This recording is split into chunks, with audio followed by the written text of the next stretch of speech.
Setelah ditemukan kecukupan bukti dalam proses pengembangan penyidikannya, KPK kembali menetapkan dan menahan satu orang tersangka yaitu saudara RS selaku ASN pada Kementerian Perhubungan sekaligus menjabat sebagai Ketua Kelompok Kerja.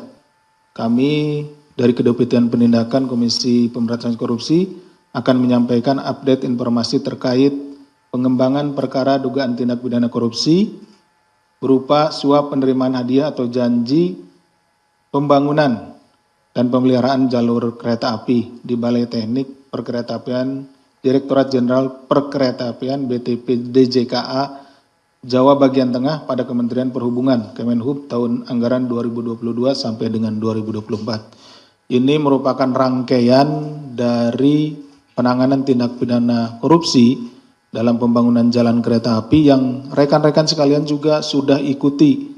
Ya, ini dari pertengahan tahun yang lalu atau sebelumnya dan terus kami lakukan upaya penegakan hukum sampai dengan saat ini dan masih ada yang masih berjalan beberapa sprindik yang lainnya. Dalam perkara yang bermula dari kegiatan tangkap tangan pada April 2023 sampai dengan November 2024, KPK telah menetapkan 14 tersangka dan juga 2 korporasi ya. Jadi selain tersangka orang, kami juga mentersangkakan badan hukum atau korporasi yaitu PT KAPM dan PT IPA. Setelah ditemukan kecukupan bukti dalam proses pengembangan penyidikannya, KPK kembali menetapkan dan menahan satu orang tersangka yaitu saudara RS selaku ASN pada Kementerian Perhubungan sekaligus menjabat sebagai Ketua Kelompok Kerja Pokja Pemilihan Penyedia Barang Jasa Paket Pekerjaan Pembangunan Jalur Ganda Kereta Api antara Solo Balapan dan Kadipiro. Kilometer 96 plus 400 sampai dengan kilometer 104 plus 900 atau dikenal dengan proyek JGSS 6 tahun anggaran 2022 sampai dengan 2024 dan paket lainnya di lingkungan BTP kelas 1 Semarang. Mungkin rekan-rekan bertanya, ini kenapa mulai dari tingkat dirjennya kemudian sampai kepada tingkat Ketua Kelompok Kerja atau Pokjanya. Ini kan rangkaian yang cukup panjang gitu ya. Jadi rekan-rekan sekalian, perlu rekan-rekan sekalian ketahui bahwa spektrum tindak pidana korupsi yang kita hadapi di Negara Kesatuan Republik Indonesia ini bersifat meluas dan mendalam. Artinya meluas itu dari Sabang sampai Merauke terjadi tindak pidana korupsi. Kemudian mendalam artinya mulai dari tingkat pusat sampai dengan tingkat daerah, ya dari eselon pimpinan sampai dengan eselon 3 ya atau eselon 2, eselon 3 itu terjadi seperti itu sampai dengan di sini Ketua Kelompok Kerja. Tentu dalam rangka penegakan hukum tindak pidana korupsi semuanya harus kami tangani. KPK selanjutnya melakukan penahanan kepada tersangka RS untuk 20 hari pertama terhitung sejak tanggal 11 sampai dengan 30 Agustus 2025. Penahanan dilakukan di Rutan Cabang Gedung Merah Putih KPK. Adapun konstruksi perkaranya adalah pada bulan Juni tahun 2022, saudara RS ditunjuk sebagai Ketua Pokja terkait proyek pembangunan jalur ganda kereta api Solo Balapan Kadipiro atas permintaan saudara BH selaku PPK proyek. Ini sudah lebih dahulu ditangani perkaranya pada saat tahun atau pertengahan tahun 2023 OTT. Setelah penunjukan tersebut, saudara BH menyampaikan pada saudara RS bahwa telah mempersiapkan PT WJP KSO sebagai calon pemenang tender dan atau calon pelaksana pekerjaan. Jadi sejak awal ini memang sudah direkayasa pengadaannya. Jadi sudah ada perusahaan-perusahaan yang ditunjuk untuk melaksanakan pekerjaan tersebut. bersama beberapa penyedia jasa atau perusahaan lainnya sebagai perusahaan pendamping, termasuk PT IPA milik saudara DR.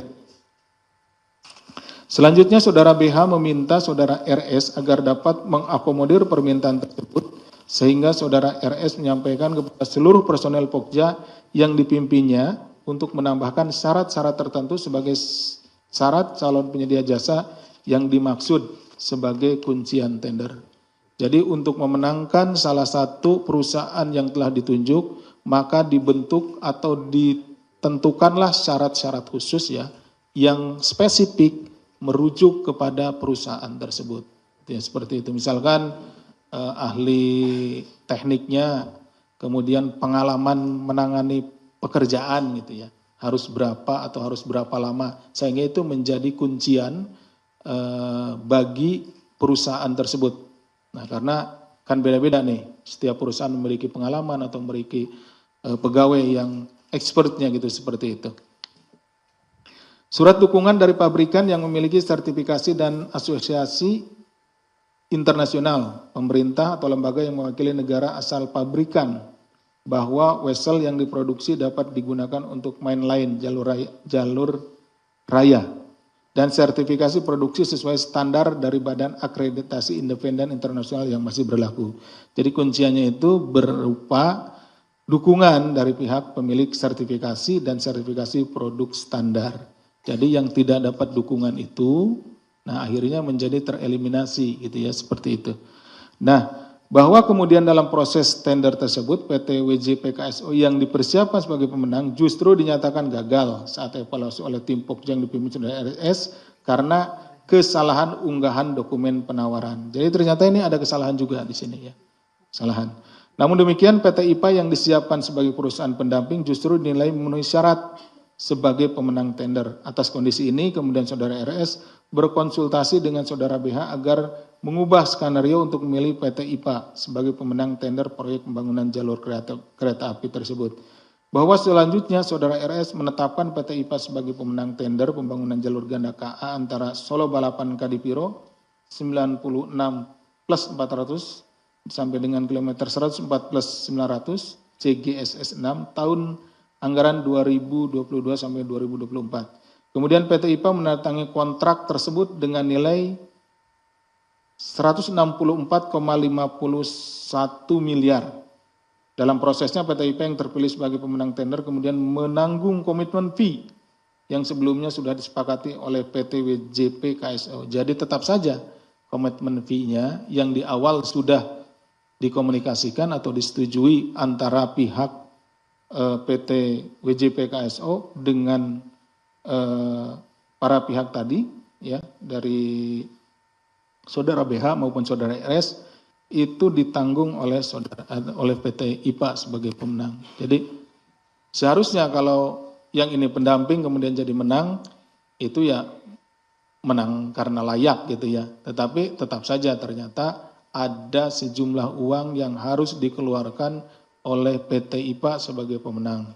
Itu yang jumlahnya itu sesuai dengan kesepakatan awal antara Kepala Balai tadi saudara BH RS dengan PT WJP KSO.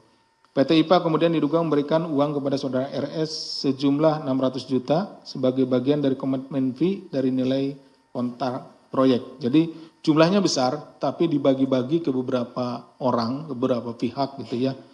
Beberapa pihak diantaranya saudara RS sendiri memperoleh 600 juta rupiah. Atas perbuatan saudara RS disangkakan telah melanggar pasal 12 huruf A atau huruf B kecil, pasal 11 Undang-Undang Nomor 31 Tahun 99 tentang pemberantasan tindak pidana korupsi, sebagaimana telah diubah dengan Undang-Undang Nomor 20 Tahun 2001 tentang perubahan atas Undang-Undang Nomor 31 Tahun 99 tentang pemberantasan tindak pidana korupsi junto pasal 55 ayat 1 ke 1 KUHP. Pada kesempatan ini juga izinkan kami mengucapkan terima kasih yang sebesar-besarnya kepada masyarakat, ya, masyarakat Indonesia khususnya yang ada di Jawa Tengah dan Semarang yang telah memberikan informasi kepada kami terkait dengan adanya dugaan tindak pidana korupsi ini, sehingga kami dapat melakukan upaya paksa dan dapat menangani perkara ini. Tentunya kepada warga masyarakat lain yang ada di tempat lain, apabila melihat, mendengar tentang kemungkinan adanya tindak pidana korupsi, silakan untuk dilaporkan kepada kami. Karena tanpa dukungan dari seluruh warga masyarakat, termasuk juga rekan-rekan jurnalis yang ada di depan saya ini, kerja-kerja penindakan tindak pidana korupsi tidak akan bisa kami laksanakan dengan baik. Demikian yang bisa kami sampaikan. Terima kasih.